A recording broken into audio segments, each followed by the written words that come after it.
Hello peps, welcome back to my YouTube channel. Let's start it. শীত পড়ে গেছে তাই না? শীত মানেই ঘোরা, আর তাই চলুন এই শীতের বিকালে কলকাতা এই 5টি জায়গা একসাথে একদিনে ঘুরে আসি।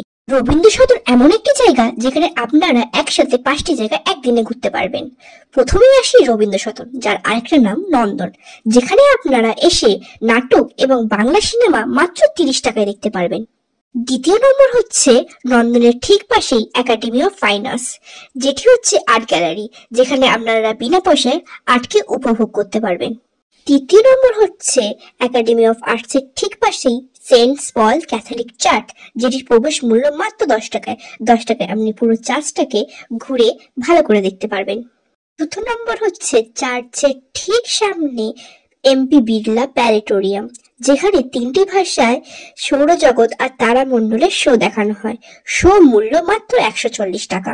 পঞ্চম এবং শেষ জায়গা, বিড়লা প্ল্যানেটোরিয়ামের ঠিক অপোজিটে রয়েছে ভিক্টোরিয়া মেমোরিয়াল হল, যার প্রবেশ মূল্য মাত্র 30 টাকা। দিনটা আমার বেশ ভালোই কাটলো, তোমাদেরও যেন ভালো দিন কাটে। হ্যাঁ, যাওয়ার আগে কিন্তু লাইকটা দিতে ভুলো না। টাটা।